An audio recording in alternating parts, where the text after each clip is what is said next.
bakery smelled like cinnamon and burned coffee, the kind of place that felt familiar even if you'd never been there before. It sat on the corner of a quiet street in Davenport, Iowa, wedged between a laundromat and a nail salon that never seemed to have customers. Inside, the glass display case held rows of frosted donuts and day-old muffins under soft yellow light. A handwritten sign near the register said, "Warm up. Stay as long as you need." The owner, a retired schoolteacher named Bet, had written that sign herself 12 years ago and never taken it down. It was a Tuesday in late November, the kind of Tuesday that feels like it has no beginning and no end, gray sky, cold that seeps through jacket seams, the smell of other people's fireplaces drifting down the block. Most of the tables were empty. A college student typed furiously at a laptop near the window. An older couple shared a blueberry scone without speaking, the way people do when they've been together long enough that silence is its own conversation. And at a small table near the back, a woman sat alone with a cup of coffee she hadn't touched. Her name was Cecile Pruitt. She was 38 years old, though she looked older that afternoon, not because of her face but because of the way she held herself, like someone bracing against wind that only she could feel. She had dark circles under her eyes and a wool coat that was one size too big, the sleeves slightly frayed at the cuffs. In front of her, beside the untouched coffee, was a manila envelope she kept glancing at and then looking away from, the way you avoid eye contact with something that frightens you. Inside that envelope was a letter from her landlord. She already knew what it said. She'd read it 4 times in the parking lot before she came inside, because she couldn't read it at home. She couldn't read it at home because her 7-year-old son, Fletcher, was there, and Fletcher noticed everything. He noticed when she skipped breakfast. He noticed when she took longer than usual in the bathroom. He noticed the way her voice changed when she was trying too hard to sound fine. So she'd driven here instead, to this bakery she'd passed 100 times but never actually entered, and she'd ordered the cheapest thing on the menu, and she was sitting with that letter and trying to figure out what to do next. The answer, she was starting to realize, was that she didn't know. Cecile had been on her own with Fletcher for 2 years. His father, a man named Greg who she'd once thought was the kind of person who stayed, had proven otherwise when Fletcher was 5. He'd left on a Sunday she remembered because Fletcher had been in the living room watching cartoons, and she'd stood in the kitchen doorway watching him laugh at something on the screen, thinking, at least he doesn't understand yet.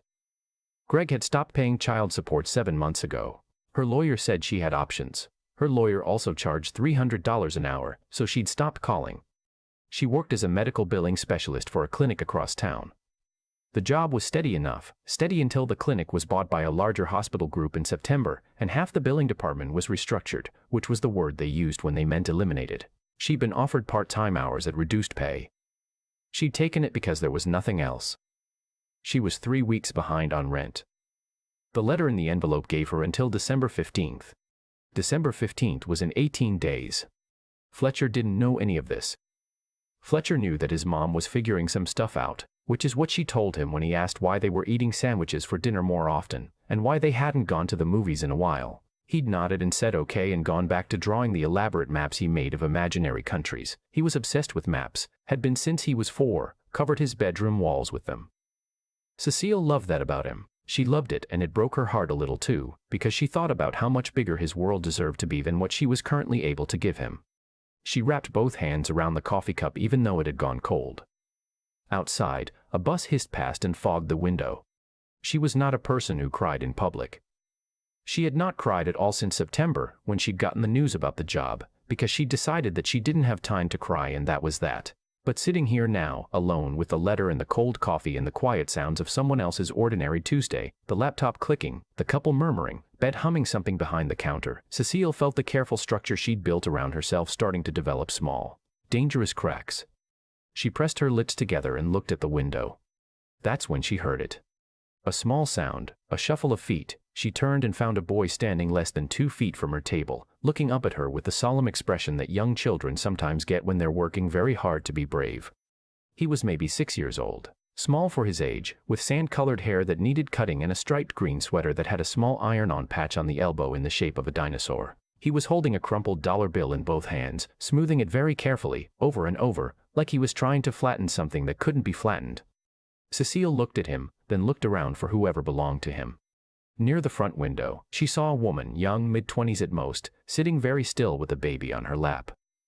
The baby was asleep. The woman was watching the boy with an expression that Cecile recognized immediately, not because she'd seen it on someone else's face, but because she'd felt it on her own. It was the expression of someone who had sent someone they loved to do something they themselves couldn't bring themselves to do. The boy looked up at Cecile again. "Excuse me," he said, very politely. He had clearly been coached on this. "Do you know if they give free stuff here? My mom said she wasn't sure." Cecile set down her cup. "What kind of free stuff?" she asked, keeping her voice easy. He scrunched up his face, thinking, "Like food. We didn't eat breakfast. It's almost lunchtime and my mom said maybe some places have programs." He said the word programs carefully, like he'd memorized it. But she didn't want to ask because the last place was rude. Cecile looked at the boy for a long moment. She looked at the dollar bill he was smoothing in his hands. "What's your name?" she said. "Gus," he said. "That's a great name." He considered this seriously. "My full name is August, but nobody calls me that except my grandma." "Okay, Gus," she said. "Do you want to sit down for a minute?" He glanced back at his mother, who had gone very still. Then he looked at Cecile and nodded and climbed up into the chair across from her like it was the most natural thing in the world, settling the crumpled dollar bill carefully on the table in front of him. Cecile looked at the menu board on the wall. She did the math in her head the way she always did, automatically, without meaning to. She had $11 and some change in her wallet. She planned to make it last until Thursday, when her half paycheck deposited. If she spent it here, she'd have to be creative about dinner. She'd be creative about dinner. She raised her hand and caught the attention of a young woman behind the counter, a teenager with a ponytail, wiping down the espresso machine. "Can I get 2 hot chocolates and whatever you have that's filling?" "Soup, sandwich, whatever's good." "We have tomato soup and grilled cheese," the girl said. "Perfect, 2 of each, please." She said it simply, without ceremony, the way you order for people you're responsible for. The girl nodded and wrote it down. Gus watched this transaction with wide eyes. "You don't have to do that," he said. This was also clearly something he'd been told to say. "I know," Cecile said. "What grade are you in?"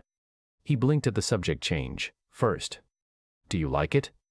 "Kind of. I like recess and I like the books we read. I don't like math." He paused. "Well, I don't like the writing numbers part. I like the figuring out part." "That's actually the whole point of math," Cecile said. "The writing part is just so other people can see what you figured out." Gus considered this with the gravity of someone encountering a new idea for the first time.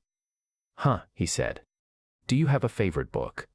"The Phantom Tollbooth," he said immediately, without hesitation. "We're reading it in class. There's this part where the numbers get lost and nobody can count anything. My teacher says it's about how we take things for granted." He paused. I didn't know what that meant, so she explained it. "What did she say?"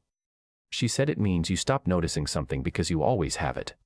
Cecile nodded slowly. She thought about Fletcher, about his maps, about the way he'd looked up at her last Thursday morning and said, "Mom, do you think we could go to the library this weekend?" with such careful hopefulness, as if he already understood that the answer might be complicated. "Your teacher sounds smart," she said. "She is," Gus agreed. "She cries at the end of books sometimes, but she says that's how you know they're real." The food arrived, 2 bowls of tomato soup, 2 thick grilled cheese sandwiches, 2 hot chocolates with small marshmallows floating on top. The teenager set it all down with a quiet smile and retreated. Gus stared at the food. He didn't reach for it. He looked at Cecile instead. "My mom is going to want to pay you back," he said. "She always says we pay people back." "Tell her she can pay it forward instead," Cecile said. "That means someday, when things are easier, she does something nice for someone else." He turned this over in his mind. What if things don't get easier? It was such a direct question, the kind only children ask because they haven't learned yet that adults prefer not to answer them. Cecile looked at this small boy in his dinosaur-patched sweater with his crumpled dollar bill and his phantom tollbooth and his absolute undefended honesty. "They usually do," she said. "It just takes longer than you want it to." He nodded, apparently satisfied, and picked up his grilled cheese. Cecile watched him eat. He ate the way Fletcher ate when he was hungry, but trying not to show it, steady and quiet, not rushing, like the act of eating was something he wanted to do carefully. She felt something move through her chest, some feeling she didn't have a clean name for. Not quite grief, not quite warmth, something that lived between the two. She ate her own soup. She hadn't realized she was hungry. After a few minutes, she stood up and walked to the front of the bakery, where the young woman with the baby was sitting. The woman looked up when Cecile approached, and her expression shifted through several things very quickly. A flash of something defensive, then something ashamed, then something that was trying very hard to be neutral. "I hope it's okay that I invited him to sit," Cecile said quietly. "Thank you," the woman said. Her voice was steady but her hands, holding the sleeping baby, were not. "I didn't. I told him we were just going to ask. I didn't want him to beg." "He didn't beg," Cecile said. "He was incredibly polite. He introduced himself properly and everything." Something flickered in the woman's eyes. She exhaled slowly through her nose. "He's a good kid," she said. "They're both good kids." She looked down at the baby. "What's your name?" Cecile asked. "Tamsin," she said. "Cecile," she paused. "You don't have to explain anything to me."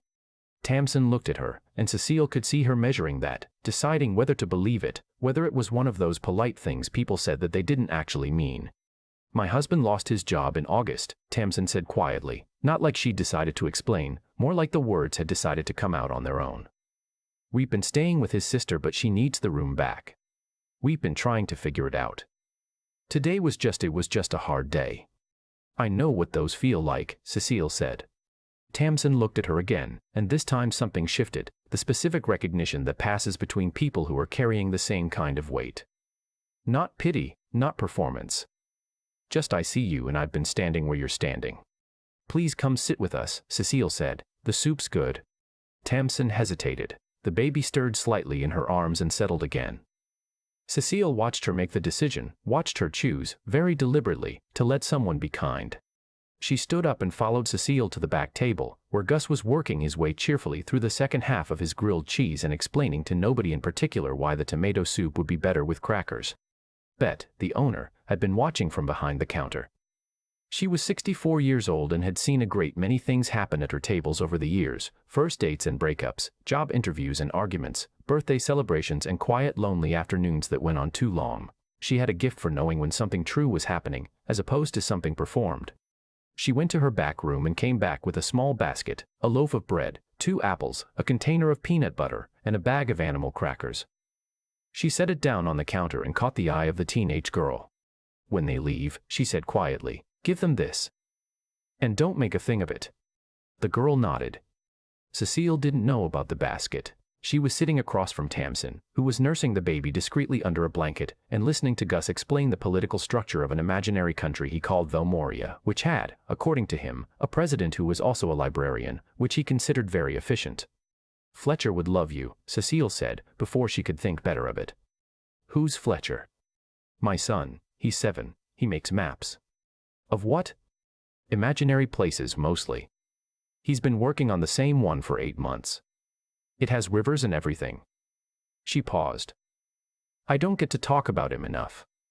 When you're alone with a kid, you become very efficient. You don't always get to just tell someone about them."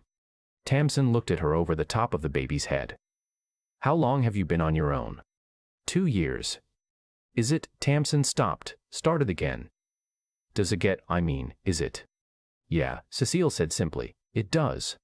Tamsin pressed her lips together and nodded and looked down at the baby. They sat quietly for a moment. In the corner, the college student had put in earbuds. The older couple had paid and left.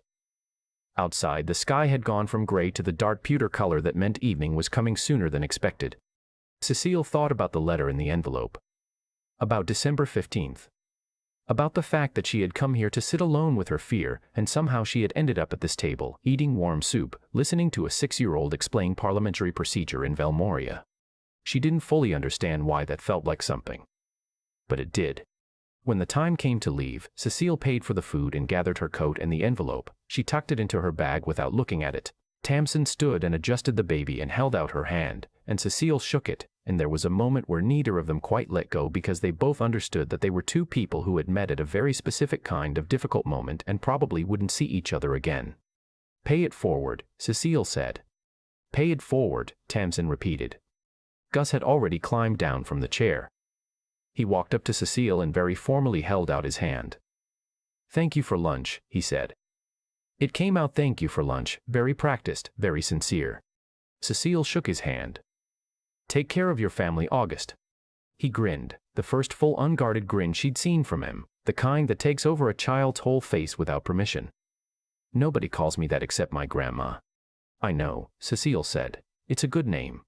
She walked toward the door. Behind her, she heard Gus say something to his mother in a low, pleased voice. She didn't catch the words. At the counter, the teenage girl appeared with the small basket. The owner asked me to give you this, she said to Tamsin, quietly, without flourish, the way Bet had instructed. She said, have a good evening. Tamsin stared at the basket for a long moment. The bread, the apples, the peanut butter, the animal crackers. Her throat moved. She reached out and took it carefully, the way you take something you're afraid might disappear if you hold it wrong. Outside, Cecile sat in her car for a moment before starting it. The sky was nearly dark. A string of lights had come on in the laundromat window next door, small and gold and slightly uneven, the kind someone put up because they wanted the place to feel like somewhere worth being. She could see through the bakery window, the shape of Tamsin and Gus and the baby, still at the table, Gus gesturing about something, Tamsin watching him with an expression that had, in the last hour, changed completely. The careful hollowness was gone. She looked like someone who had been handed a small piece of solid ground and was deciding how to stand on it. Cecile pulled out the envelope. She sat with it in her hands. She thought about Gus, who understood that figuring things out was the real point, and the writing was just so other people could see. She thought about Fletcher and his maps of places that didn't exist yet. She thought about the teacher who cried at the end of books and said that was how you knew they were real. She opened her phone and searched for legal aid services in Davenport. There was a clinic, free consultations, Thursdays, 2 blocks from her office. She'd driven past it 100 times. She wrote down a number. Then she wrote a short email to her former coworker Jana, who told her back in September that her cousin worked HR at a hospital system in the next county and might know of openings. Cecile had meant to follow up for 2 months and hadn't, because following up meant admitting she needed things, and she was slow at that. She wrote the email in plain, direct sentences, the way you write something when you've stopped having the energy to protect yourself from your own need. She hit send before she could reconsider. She sat with the phone in her lap. The street was quiet. 2 kids on bikes rode past under the streetlight. Somewhere close by, someone was cooking. She could smell something with garlic drifting through the car vent, warm and ordinary and impossibly comforting. She thought about what she'd said to Gus, it just takes longer than you want it to. She thought about how she'd said it like she believed it. And she realized, sitting there in the cold car outside a bakery she'd never been into before today, that she actually did. She drove home through streets going dark and gold under the street lamps. When she pulled into the lot of their apartment complex, she sat for a moment looking up at the window of their unit, 2nd floor, 3rd from the left. The light was on. Through the curtain she could see the faint movement of the television, which meant Fletcher had turned it on after his neighbor sitter arrived, which she let him do on Tuesdays. She got out of the car, climbed the stairs, unlocked the door. Fletcher was on the couch with his current map, which covered 3 square feet of paper and was held down at the corners by a dictionary, a stapler, a juice box, and a rubber dinosaur. He looked up when she came in. "Mom," he said, "I figured out where the capital should go. You want to see?" "Yeah," she said, "I really do." She hung up her coat. She sat down next to him on the couch. He immediately began explaining the geography of the thing. The mountain range in the north, the river delta, the city he'd decided to call Port Evander because he liked how it sounded. She listened to every word. Later, after Fletcher was asleep, she sat at the kitchen table with a cup of tea in the manila envelope. She read the letter one more time, then she put it in a drawer, not to ignore it, but because she'd looked at it enough for today, and she knew what she needed to do next, and that was enough for one night. On Thursday she went to the legal aid clinic. The attorney there was a young woman named, it didn't matter. What mattered was that she knew the laws and she knew about Cecile's situation specifically, and she told her clearly, without softening it, what the options were. Cecile took notes. She asked questions. She left with a folder and a plan and the strange, unfamiliar feeling of having asked for help and received it. 2 weeks later she got an email from Jana's cousin. There was a position, medical billing coordinator, full-time, benefits. The interview was scheduled for the following Monday. She got the job. It wasn't the end of hard things. The landlord gave her an extension, but it was short, and she spent most of December stressed about money in the low, steady way that becomes part of the background of your life when you've been doing this alone long enough. Fletcher got a cold in January and missed a week of school, and she used 3 days of her new PTO and felt guilty about using them, and then felt guilty about feeling guilty. There were nights she ate cereal for dinner because she didn't have the energy to cook and she didn't want to use the grocery money.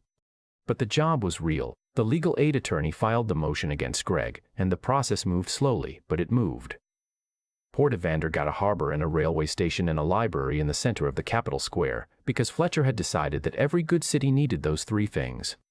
And somewhere on a cold Tuesday in Davenport, in a bakery that smelled like cinnamon, a small boy named August, who nobody called that except his grandma, had asked a stranger if she knew about any programs, because his mom had told him some places helped if you asked the right way. He'd been right. They both had. I keep thinking about that crumpled dollar bill. The way Gus smoothed it over and over against the table, like if he just kept at it long enough, it might become something more than it was. He wasn't embarrassed. He was just trying. That's the part that stays with me. There's something that happens when you're deep in your own hard season. You start to believe that you're the only one holding something heavy. You walk around with your fear folded up in a manila envelope and you can't even bring yourself to open it at home, because the people you love most are watching you, and you don't want them to see you buckle. Cecile knew that feeling. She'd been living inside it for months. And then a 6-year-old boy in a dinosaur-patched sweater walked up to her table and asked, with complete honesty, if she knew about any programs. Because some places help if you ask the right way. He was right. They do, but you have to ask. I think about the cause and effect running quietly through this whole story. Cecile chose to buy 2 bowls of soup when she had $11 to last until Thursday. That one choice led to Gus eating a warm meal. It led to Tamsin putting down her defenses long enough to sit at a table with another person. It led to Bet, who'd been watching from behind the counter for 12 years, deciding to put together that basket of bread and apples and peanut butter without making a thing of it. One honest act pulled the next one forward, and then the next, like a row of quiet dominoes falling in the right direction for once. But here's what I think actually made it work. It wasn't just that Cecile was kind. Plenty of people are kind in easy moments. What she had was something harder to come by. She was decent when she herself was scared. She acted from her values even when her own situation was precarious. That kind of integrity, doing right by someone else when you have every reason to be focused entirely on yourself, that's not a small thing. That's the whole thing. And Gus, the way he held onto the phantom tollbooth idea that figuring it out is the real point and the writing is just so other people can see. He was 6 years old and he already understood something that takes most of us decades to learn, that intelligence isn't about having all the answers before you start. It's about trusting yourself to work through the problem as you go. Cecile did that. She sat in her car and searched for a legal aid clinic. She wrote the email she'd been avoiding for 2 months. She didn't wait until she felt ready. She just started writing things down. That's the third thing, and maybe the most important. Cecile didn't get rescued. She received a small kindness, a warm hour, a moment of being seen, and she used it as a foothold. The job, the legal help, the slow movement forward. She built all of that herself, one deliberate step at a time, when every part of her situation was still uncertain. That's not luck. That's someone deciding, very quietly, not to stop. Fletcher's capital city got a library in the center of the square because he decided every good city needed one. I think about that too. Even in imaginary places, we build toward the things that matter. We can't always help that. It's just what we do when we're trying to make somewhere worth living.